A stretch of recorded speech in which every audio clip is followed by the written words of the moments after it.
അടുത്ത സ്റ്റെപ്പ് എന്തായിരുന്നു? ഇനി ഞാൻ ഒരു പ്രൊഡക്ഷൻ കമ്പനി തുടങ്ങി. Production company? അത് തുടങ്ങാനുള്ള കാര്യം എന്താ? തുടങ്ങാനുള്ള കാര്യം എന്ന് വെച്ചാൽ ഈ യൂട്യൂബ് ചാനൽ നടത്തിപ്പോയിക്കൊണ്ടിരിക്കുന്നതിൻ്റെ ഇടയ്ക്ക് ഒരാൾ എന്നെ കോൺടാക്ട് ചെയ്തു ഒരു സിനിമയിലേക്ക് ഒരു അവസരം തരാമെന്ന് പറഞ്ഞു. സിനിമയിലേക്ക്? അതെ. ഓക്കെ.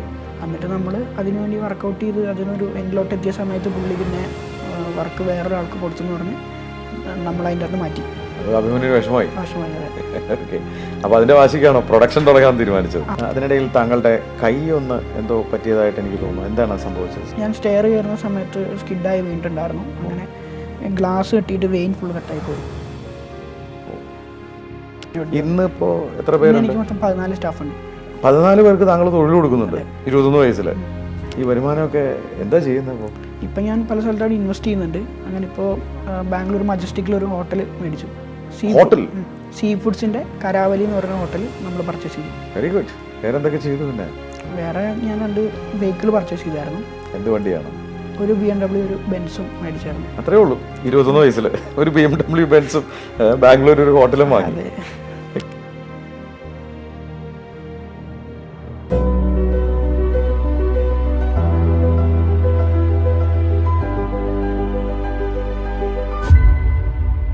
ഹായ്, ഞാൻ Shameem Rafeeq, corporate trainer, business coach.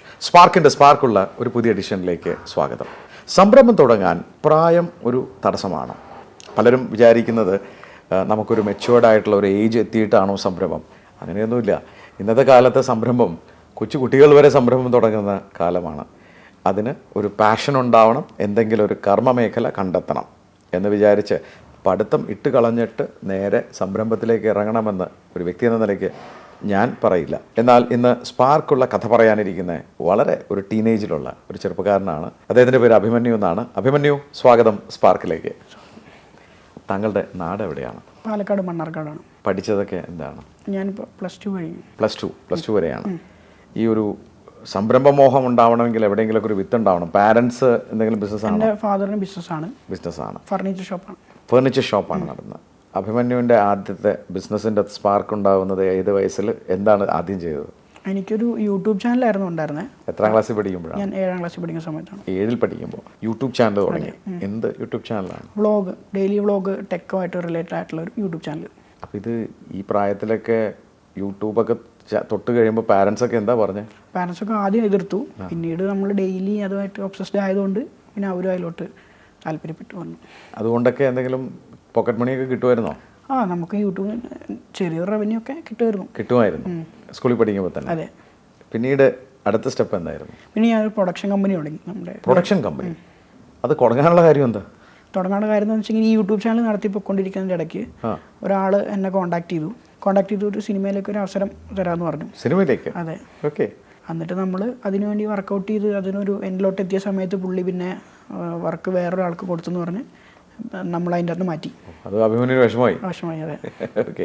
അപ്പോൾ അതിൻ്റെ വാശിക്കാണോ പ്രൊഡക്ഷൻ തുടങ്ങാൻ തീരുമാനിച്ചത്? ഈ കരിക്ക് ഒക്കെ ആ സമയത്താണ് വെബ് സീരീസ് ഒക്കെ ചെയ്തുകൊണ്ടിരുന്നത്. അപ്പോൾ നമ്മൾ അതിൻ്റെ പ്രൊഡക്ഷനെ കുറിച്ച് ആലോചിച്ചു. എങ്ങനെയാണ് ഇത് പ്രൊഡ്യൂസ് ചെയ്യുന്നത്, അല്ലെങ്കിൽ കണ്ടന്റ് എങ്ങനെ റിലീസ് ചെയ്യുന്നതിനെ കുറിച്ച് ആലോചിച്ച് പ്രൊഡക്ഷനിലോട്ട് വന്നു. അപ്പോൾ എത്രാം ക്ലാസ്സിൽ പഠിക്കുകയാണ്? ഞാനപ്പോൾ 9th എന്ന് വെച്ചാൽ 13-14 വയസ്സുള്ളൂ. പ്രൊഡക്ഷനിലേക്ക് ഇറങ്ങുകയാണ്. എന്നിട്ട് അത് പ്രൊഡ്യൂസ് ചെയ്തോ? പ്രൊഡക്ഷൻ ചെയ്തു. അതിന് ഫണ്ട് എങ്ങനെ കണ്ടെത്തി? യൂട്യൂബിൻ്റെ അകത്ത് വന്നൊരു റവന്യൂ ഉണ്ടായിരുന്നു, ഓൾറെഡി കിട്ടിയ റവന്യൂ. അത് വെച്ച് പ്രൊഡക്ഷൻ ചെയ്തു. എന്തായിരുന്നു അതിൻ്റെ വെബ് സീരീസിൻ്റെ? ഞാൻ ആദ്യം പ്രൊഡക്ഷൻ ചെയ്ത കണ്ടന്റിൻ്റെ പേര് പുക എന്നാണ്. പുക? അത് ശരി. പുക. അത് ശരി. എന്നിട്ട് അത് പൂർത്തിയാക്കിയോ? അത് പൂർത്തിയായി. പക്ഷേ അതിൻ്റെ അകത്ത് നമുക്ക് ഫിനാൻഷ്യലി ലാഭമൊന്നും ഉണ്ടായില്ല. അത് എവിടെ റിലീസ് ചെയ്തത്? ക്ലാസിക് മിഷൻ എന്ന് പറഞ്ഞ യൂട്യൂബ് ചാനലാണ്. ഓക്കെ. അതിൽ റിലീസ് ചെയ്തു. ആരെങ്കിലും ഒക്കെ അത് കണ്ടോ? ഒരു 13,000 പേരെ കണ്ടു. ഓക്കെ. അപ്പോൾ അത് അത്ര വലിയ ഹിറ്റ് ആയില്ല. പിന്നെ എന്ത് ചെയ്തു? പിന്നീട് നമ്മൾ പ്രൊഡക്ഷൻ വീണ്ടും ചെയ്തു. പക്ഷേ എല്ലാം ഫ്ലോപ്പായിരുന്നു. ഫിനാൻഷ്യലി ആണെങ്കിലും നമ്മുടെ ടൈം ആണെങ്കിലും എല്ലാം വേസ്റ്റായി പോയിക്കൊണ്ടിരിക്കുകയായിരുന്നു. ഇതൊക്കെ ചെയ്യുമ്പോൾ എത്ര വയസ്സുണ്ട്? എത്രാം ക്ലാസ്സിൽ പഠിക്കുകയാണ് ഇതൊക്കെ? എനിക്ക് 16 വയസ്സുണ്ട്. ഞാൻ 10th പഠിക്കുന്നത്. 10th? അതെ. അപ്പോഴാണ് കോവിഡ് ഒക്കെ വരുന്നത് അല്ലേ? അതെ. അപ്പോൾ എന്ത് ചെയ്തു പിന്നെ ആ സമയത്ത്? എനിക്ക് എക്സാംസ് ഒക്കെ ഉള്ളതുകൊണ്ട് അതിന് പ്രിപ്പയർ ചെയ്തു. കാരണം ഇതിൻ്റെ ഭാഗമായിട്ട് പരീക്ഷയ്ക്കൊന്നും മാർക്ക് കുറയാൻ പറ്റില്ല എന്ന് പറഞ്ഞിട്ട് അതിനുവേണ്ടി കൂടുതൽ ഫോക്കസ് ചെയ്തു. പ്രൊഡക്ഷനൊക്കെ തൽക്കാലം സ്റ്റോപ്പ് ചെയ്ത് വെച്ചു. എന്നിട്ട് പിന്നെ കോവിഡ് നടന്നുകൊണ്ടിരിക്കുന്ന സമയത്ത് നമ്മുടെ ഉപ്പുമടയിലെ ബീച്ചേട്ടനുമായിട്ട് കണക്റ്റഡായിട്ട് ഒരു സീരിയൽ പ്ലാൻ ചെയ്തു. ബൈസിക്കിൾ ബോയ്സ് എന്നായിരുന്നു എൻ്റെ പേര്. Bicycle boys. ഓക്കെ. ഉപ്പുമടയിലും തട്ടിമുട്ടിയിലും ആർട്ടിസ്റ്റുകളെ വെച്ചിട്ട് അങ്ങനെ ഒരു സീരിയൽ നമ്മൾ പ്രൊഡക്ഷൻ ചെയ്തു. അപ്പോൾ അതിന് പണം? ഈ യൂട്യൂബ് ചാനലിലെ സംഭവങ്ങളൊക്കെ കണ്ട് എൻ്റെ ഫാദറിൻ്റെ ഒരു ഫ്രണ്ട് ഒരു ഇൻവെസ്റ്റ്മെൻറ്റ് തന്നായിരുന്നു. അപ്പോൾ പുള്ളിയും ഞാനും കൂടി ഇൻവെസ്റ്റ് ചെയ്തിട്ട് ബൈസിക്കിൾ ബോയ്സ് കണ്ടു. എത്രയാണ് ഇൻവെസ്റ്റ്മെൻറ്റ്? ടോട്ടൽ 15 ലാക്കാണ് ഞങ്ങൾ രണ്ടുപേരോട് ഇൻവെസ്റ്റ് ചെയ്തത്. 15 ലക്ഷം രൂപ അതിലേക്ക് ഇൻവെസ്റ്റ് ചെയ്തു. 16 വയസ്സുണ്ട്. അതെ. എന്തായി അവസാനം? ഇൻവെസ്റ്റ് ചെയ്തു, പക്ഷേ നമുക്ക് എങ്ങനെയാണ് ഇതിൻ്റെ ബിസിനസ് എന്ന് അറിയത്തില്ല. കണ്ടൻ്റൊക്കെ ചെയ്ത് റെഡിയാക്കി വെച്ചു, എങ്ങനെ വിൽക്കണമെന്നോ അല്ലെങ്കിൽ എങ്ങനെയാണ് ഇതിൻ്റെ അകത്ത് നിന്ന് റവന്യൂ വരുന്നതെന്ന് അറിയില്ല. അങ്ങനെ നമ്മൾ പല ടെലിവിഷൻ ചാനൽസിലും പോയി, TV ചാനൽസ് എല്ലാം പോയി, ഫ്ലവേഴ്സ്, മനോരമ എല്ലാ ചാനൽസും പോയി, ശ്രീകണ്ഠൻ സാറൊക്കെ കണ്ടു. അപ്പോൾ നമുക്ക് സെല്ല് ചെയ്യാൻ പറ്റത്തില്ല എന്നുള്ളൊരു ഓപ്ഷൻ വന്നു. ലൈക്ക് എമൗണ്ട് ഭയങ്കരമായിട്ട് കൂടിപ്പോയിട്ടുണ്ടായിരുന്നു, അത്രയും ബഡ്ജറ്റൊന്നും വരത്തില്ല. അങ്ങനെ ബഡ്ജറ്റ് മാറിയതുകൊണ്ട് തന്നെ വിൽക്കാൻ പറ്റിയില്ല. അങ്ങനെ പിന്നെ നമ്മൾ എങ്ങനെയാണ് ടെലിവിഷൻ വർക്ക് ചെയ്യുന്നത് എന്നുള്ളൊരു സംഭവമൊക്കെ നോക്കി. അപ്പോഴാണ് അഡ്വർടൈസ്മെൻറ്റ് വഴിയാണ് ഈ TV ചാനൽസ് എല്ലാം വർക്ക് ചെയ്യുന്നത് മനസ്സിലായത്. അങ്ങനെ ഞാൻ തന്നെ അഡ്വർടൈസ്മെൻറ്റ് പിടിക്കുക എന്നുള്ളൊരു തീരുമാനത്തിലേക്ക് വന്നു. 16 വയസ്സേ ഉള്ളൂ. അതെ. അപ്പോൾ +1 ആണ്. +1 ആണ്. എന്നിട്ട് അഡ്വർടൈസ്മെൻറ്റ് കിട്ടിയോ? ആദ്യം ഒരു 2 എംപ്ലോയീസിനെ വെച്ച് അഡ്വർടൈസ്മെൻറ്റ് എടുക്കാൻ വേണ്ടി. എംപ്ലോയീസിനെ വെച്ചു? അതെ.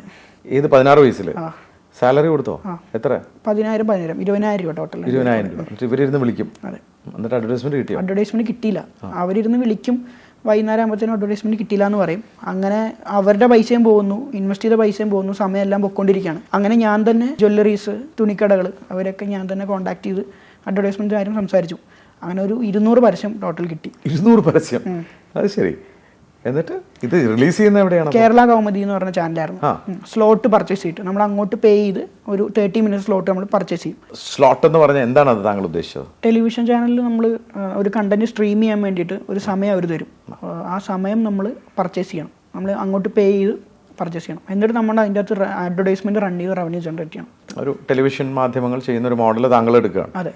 അങ്ങനെയാണ് താങ്കൾ ഇത്രയും അധികം പരസ്യം പിടിച്ച് കേരള കൗമുദിക്ക് താങ്കൾ കൊടുക്കുകയാണ്. അപ്പോൾ അതുകൊണ്ട് അത് പൈസ ബ്രേക്ക് ഈവൻ ആയോ? ബ്രേക്ക് ഈവൻ ആയി. പിന്നെ നമുക്ക് മുമ്പേ ഉള്ള കടങ്ങളും സംഭവങ്ങളെല്ലാം അതുകൊണ്ട് കൊടുത്ത് തീർത്തു.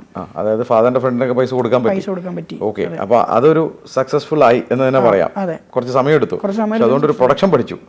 പിന്നെ എന്ത് ചെയ്തു?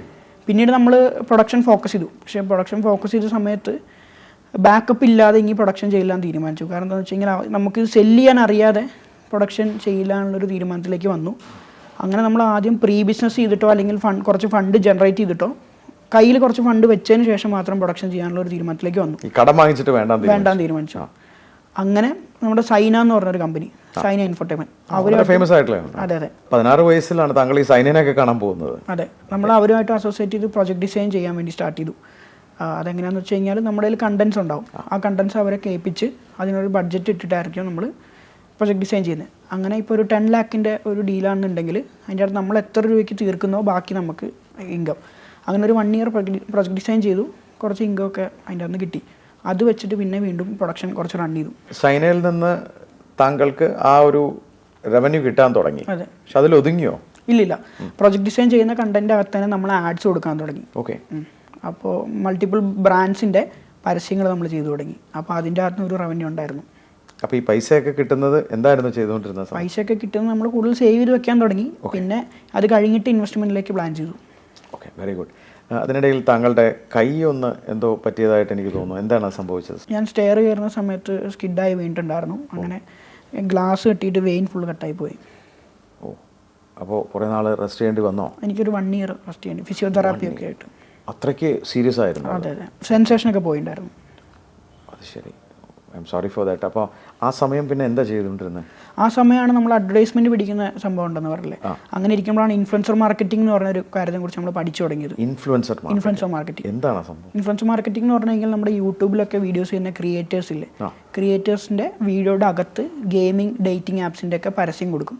അതാണ് ഇൻഫ്ലുവൻസർ മാർക്കറ്റിംഗ്. അത് IPL നടക്കുന്ന സമയമായിരുന്നു. IPL നടക്കുന്ന സമയത്താണ് കൂടുതൽ ബ്രാൻഡ്സ് ഒക്കെ ആക്റ്റീവ് ആവുന്നത്. അപ്പോൾ അങ്ങനെ നമുക്ക് മൾട്ടിപ്പിൾ ബ്രാൻഡ്സിന്റെ എൻക്വയറി വന്നു. ക്രിയേറ്റേഴ്സ് നമ്മുടെ കയ്യിൽ ഉണ്ടായിരുന്നു. നമ്മൾ കണ്ടുപിടിച്ചു, യൂട്യൂബിൻ്റെ അകത്ത് തന്നെ തിരഞ്ഞ് പല ക്രിയേറ്റേഴ്സുമായിട്ട് കണക്റ്റഡ് ആയിട്ട് പരസ്യങ്ങൾ ചെയ്തു തുടങ്ങി. അങ്ങനെ എത്ര ക്രിയേറ്റേഴ്സിനെ കിട്ടി? ഇപ്പം നമുക്ക് മൊത്തം 6000+ ഇൻഫ്ലുവൻസേഴ്സ്. 6000 ഇൻഫ്ലുവൻസേഴ്സ് താങ്കളുടെ കയ്യിലുണ്ട്? സൗത്ത് ഇന്ത്യ മൊത്തം. ഓക്കെ. അപ്പോൾ താങ്കൾ വലിയ ബ്രാൻഡുകളുടെ അവരുടെ പരസ്യം എടുത്ത് ഇതിനിടയിൽ കൊടുക്കുക. അപ്പോൾ അതൊരു കണ്ടന്റ് ആയിട്ടാണ്? എങ്ങനെയാണ്? ഒരു കണ്ടന്റ് ആയിട്ട് നമ്മൾ സ്ക്രിപ്റ്റ് കൊടുക്കും. ആ സ്ക്രിപ്റ്റിൽ അവർ പരസ്യം ചെയ്ത് തിരിച്ചു വരും. അപ്പോൾ ഈ സ്ക്രിപ്റ്റ് ഉണ്ടാക്കുന്നവരാണ്? സ്ക്രിപ്റ്റ് ഉണ്ടാക്കുന്ന ബ്രാൻഡാണ്. ഓക്കെ. അപ്പോൾ ആ സ്ക്രിപ്റ്റ് കൊടുക്കുന്ന വഴി അപ്പോൾ അതിന് റവന്യൂ താങ്കൾക്കാണ് കിട്ടുന്നത്? റവന്യൂ എന്ന് വെച്ചാൽ നമുക്കൊരു കമ്മീഷൻ ആയിരിക്കും. അത് താങ്കളാണ് ഡിസൈഡ് ചെയ്യുന്നത് എത്രയാണെന്നുള്ളത്. ഓക്കെ. അതിൽ നിന്നൊക്കെ അപ്പോൾ നല്ല വരുമാനം കിട്ടാൻ തുടങ്ങി? അതിൻ്റെ അകത്ത് അത്യാവശ്യം റവന്യൂ കിട്ടിയിട്ടുണ്ടായിരുന്നു. ഇപ്പോൾ എന്ത് പ്രായമുണ്ട്? ഇപ്പം എനിക്ക് 21 വയസ്സ്. അപ്പോൾ എത്രമാത്രം വരുമാനമൊക്കെ ഇതൊന്ന് ലഭിക്കുന്നുണ്ട്?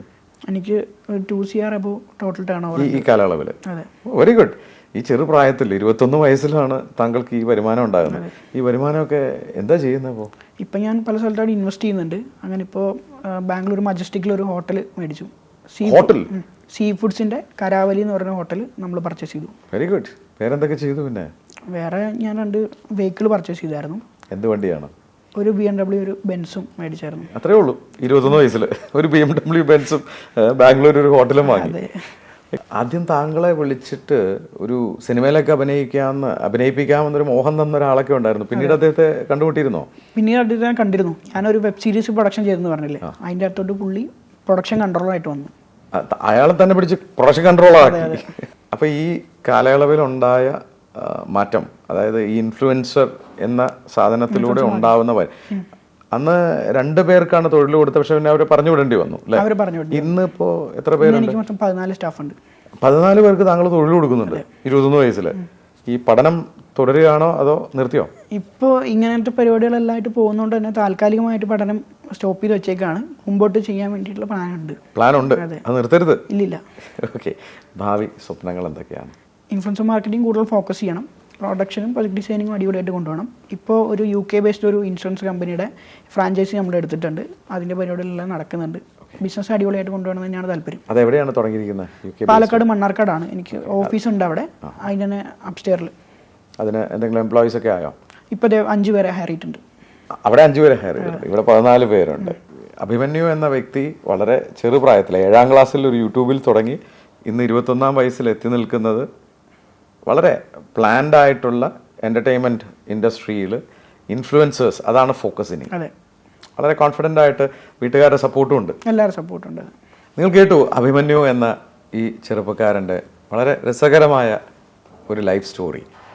അദ്ദേഹം 7ാം ക്ലാസ്സിൽ പഠിക്കുമ്പോൾ ഒരു യൂട്യൂബിൽ അദ്ദേഹത്തിൻ്റെ പാഷനോടുകൂടി വ്ളോഗറാകുന്നു. അതിനുശേഷം വളരെ ആക്സിഡൻ്റലായിട്ട് പ്രൊഡക്ഷൻ എന്ന മേഖലയിൽ എത്തിപ്പെടുകയാണ്. അദ്ദേഹത്തിന് ആക്ടറായിട്ട് വിളിച്ചിട്ട് അതിന് അവസരം കൊടുക്കാത്തതിൻ്റെ ആ ഒരു വിഷമത്തിലാണ് അദ്ദേഹം പ്രൊഡക്ഷനിലേക്ക് വരുന്നത്. പക്ഷെ വളരെ ചെറുപ്രായത്തിൽ തന്നെ അദ്ദേഹത്തിന് ആ ഗട്ട്സ് ഉണ്ടായിരുന്നു. ഒരു കൊച്ചു പയ്യൻ പോയി വലിയ വലിയ ബിസിനസ്സുകാരുമായിട്ടൊക്കെ സംസാരിച്ച് ഡീൽ ഉറപ്പിക്കുക, പരസ്യം പിടിക്കുക. എന്നാൽ അതിൽ കടമുണ്ടായിരുന്നു. ആ കടം അദ്ദേഹം അതിൽ നിന്ന് തന്നെ വീട്ടിയത്, അല്ലാതെ വീട്ടുകാരോട് വാങ്ങിയിട്ടല്ല. പക്ഷേ അതിനുശേഷം അദ്ദേഹം ഒരു നല്ല മേഖല കണ്ടെത്തുന്നു, ഇൻഫ്ലുവൻസേഴ്സ് മാർക്കറ്റിംഗ്. അവരിൽ പരസ്യം കൊടുത്തുകൊണ്ട് ആ വരുമാനം ഉണ്ടാക്കുന്നു. വളരെ ചെറുപ്രായത്തിൽ തന്നെ അദ്ദേഹത്തിൻ്റെ ലൈഫ് സ്റ്റോറി വളരെ ഇൻസ്പയറിംഗ് ആണ്. അദ്ദേഹം ബാംഗ്ലൂർ വളരെ എന്താ പറയുക, നിസ്സാരമായിട്ടാണ് പറഞ്ഞത്, ബാംഗ്ലൂർ ഒരു റെസ്റ്റോറൻറ്റ് വാങ്ങി എന്നുള്ളത്. റെസ്റ്റോറൻറ്റ് വാങ്ങുകയും നല്ല ലക്ഷറി കാറുകൾ വാങ്ങാനും ഒക്കെ അദ്ദേഹത്തിന് ആയിട്ടുണ്ട്. തീർച്ചയായിട്ടും വിദ്യാഭ്യാസം എന്ന് പറയുന്നത് അത് വളരെ ഇമ്പോർട്ടൻ്റ് ആയിട്ടുള്ള കാര്യമാണ്. അദ്ദേഹം ഉറപ്പ് തന്നിട്ടുണ്ട് വിദ്യാഭ്യാസം കണ്ടിന്യൂ ചെയ്യുമെന്നുള്ളത്. അത് തീർച്ചയായിട്ടും സമൂഹത്തിൽ അങ്ങനെ തന്നെ ഒരു മെസ്സേജായിട്ട് തന്നെ പോകട്ടെ. വളരെ കുറച്ച് പേർക്കാണ് ഈ സൗഭാഗ്യം ഉണ്ടാവുക, പാരൻസിൻ്റെ സപ്പോർട്ടോടുകൂടി തന്നെ ബിസിനസ്സിലേക്ക് ഇറങ്ങാൻ. എന്നാൽ അത് ഇറങ്ങി എന്നുള്ളതല്ല, അദ്ദേഹത്തിൻ്റെ പാഷൻ എന്ന് പറയുന്നത് അദ്ദേഹം കണ്ടെത്തുകയും നല്ലൊരു പണമുണ്ടാക്കുന്ന ഒരു മേഖല അദ്ദേഹം കണ്ടെത്തി അതിൽ പണം സേവ് ചെയ്ത് ചിലവാക്കാതെ ഇൻവെസ്റ്റ്മെൻറ്റിലേക്ക് കറക്റ്റ് ഇൻവെസ്റ്റ്മെൻറ്റാണ് അദ്ദേഹം ചെയ്യുന്നത്. വളരെ ഇൻട്രസ്റ്റിംഗ് ആയിട്ടുള്ള സ്റ്റോറിയായിരുന്നു അഭിമന്യു. ഈ ചെറുപ്രായത്തിൽ എളിമയോടുകൂടി തന്നെ താങ്കളത് ഈ മുന്നിൽ വന്നിരുന്ന് ഇത് പറഞ്ഞത് വളരെ സന്തോഷമുണ്ട്. താങ്കൾ ഇനിയും നിരവധി ആൾക്കാരെ ഇത്തരം സഹായങ്ങളൊക്കെ ചെയ്യാനാവട്ടെ. പക്ഷേ വിദ്യാഭ്യാസം അത് തീർച്ചയായിട്ടും അത് പൂർത്തിയാക്കണം. അതൊരു +2 ഒതുങ്ങരുത്. അത് താങ്കൾക്ക് അറിവ് തന്നെ നൽകൂ എന്നെനിക്ക് ഉറപ്പാണ്. ഈ ചെറുപ്രായത്തിൽ തന്നെ 14ഉം 5 പേർക്ക് അങ്ങനെ 19 പേർക്ക് തൊഴിൽ കൊടുക്കാനായി എന്നുള്ളതിൽ തീർച്ചയായിട്ടും അഭിമാനിക്കാം. താങ്കളുടെ അതൊരു വലിയ കാര്യമാവട്ടെ. അതിൽ നിന്നൊക്കെ ഉയരങ്ങളിലെത്തി നിരവധി പേർക്ക് തൊഴിൽ കൊടുക്കാനാവട്ടെ. കിട്ടുന്ന വരുമാനമൊക്കെ കറക്റ്റായിട്ട് ഇൻവെസ്റ്റ് ചെയ്യുക, ട്രാൻസ്പെറൻ്റ് ആയിട്ട് കൊണ്ടു നടക്കാൻ ശ്രമിക്കുക. എൻ്റെ വ്യക്തിപരമായ പേരിലും സ്പാർക്കിൻ്റെ പാർട്ട്നേഴ്സിൻ്റെയും ടീം മെമ്പേഴ്സും എല്ലാ പ്രേക്ഷകരുടെ പേരിലും എല്ലാ ആശംസകളും ഇനി ഉയരങ്ങളിലെത്തട്ടെ.